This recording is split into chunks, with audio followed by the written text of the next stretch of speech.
It was a bit of a whirlwind. I mean, I found the lump on Valentine's Day, and by February 25th, I was diagnosed with breast cancer.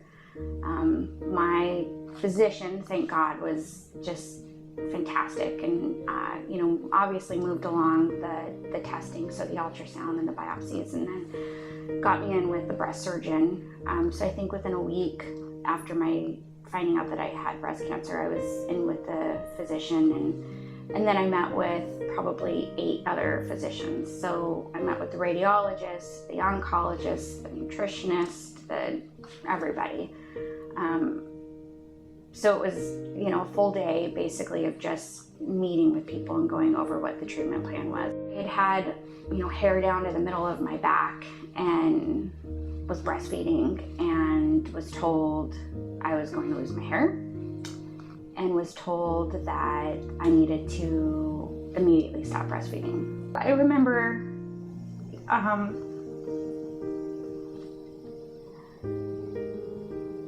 the last time I ever breastfed him.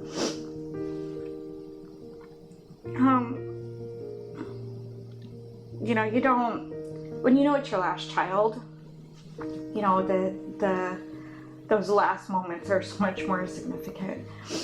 And to have that taken away, and to have it be, I didn't get the choice in it, I just had to do it. So there's that month afterwards was really hard. My nurse navigator came to my second infusion and asked how I was feeling, and I told her, I haven't lost any hair yet, and I was really excited about it. And she goes, it'll start falling out after this one. Within 3 days, holding my 5-month-old son, and he just happened to grab a hunk of hair and pull it out. And I remember I texted my husband and I said, we're shaving my head tonight. That was the first time I felt I looked like a cancer patient. I couldn't hide it after that. And I don't think, any of us women realize how emotionally tied we are to our hair, to our eyebrows, to our eyelashes, and to our breasts. Sometimes I think we feel like they're almost like a nuisance to have any of those. But then when you don't have them,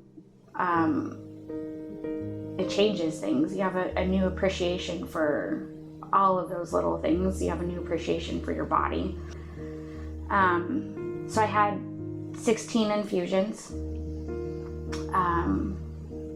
I finished my last infusion 4 days before my 38th birthday.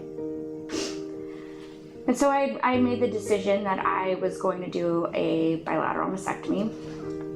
And based off the size, I only had it in my right breast, and based off the size, they recommended I could just do a lumpectomy. And my thought was, I have 3 young kids, I'm in my 30s, and I have an aggressive cancer. I'm going to do everything in my power to make sure that it doesn't come back, and if that means removing that tissue, then I'm going to remove that tissue. So on August 30th, I had a bilateral mastectomy, which my son at this point was 11 months old. So still very much in the mommy hold me. And, my 3-year-old was now a 4-year-old, my 5-year-old was now a 6-year-old. They were very much in the mommy hold me, and you can't lift anything for 6 weeks. So surgery went well, everything was fine, but I still had 8 more rounds of chemotherapy to go through, but I had to wait until I was totally healed after the surgery before they would start that again. So I started oral chemotherapy in December, so it was 2 weeks of taking like 10 pills a day, and then I'd have a week off. And I finished my last round of chemotherapy May of 22.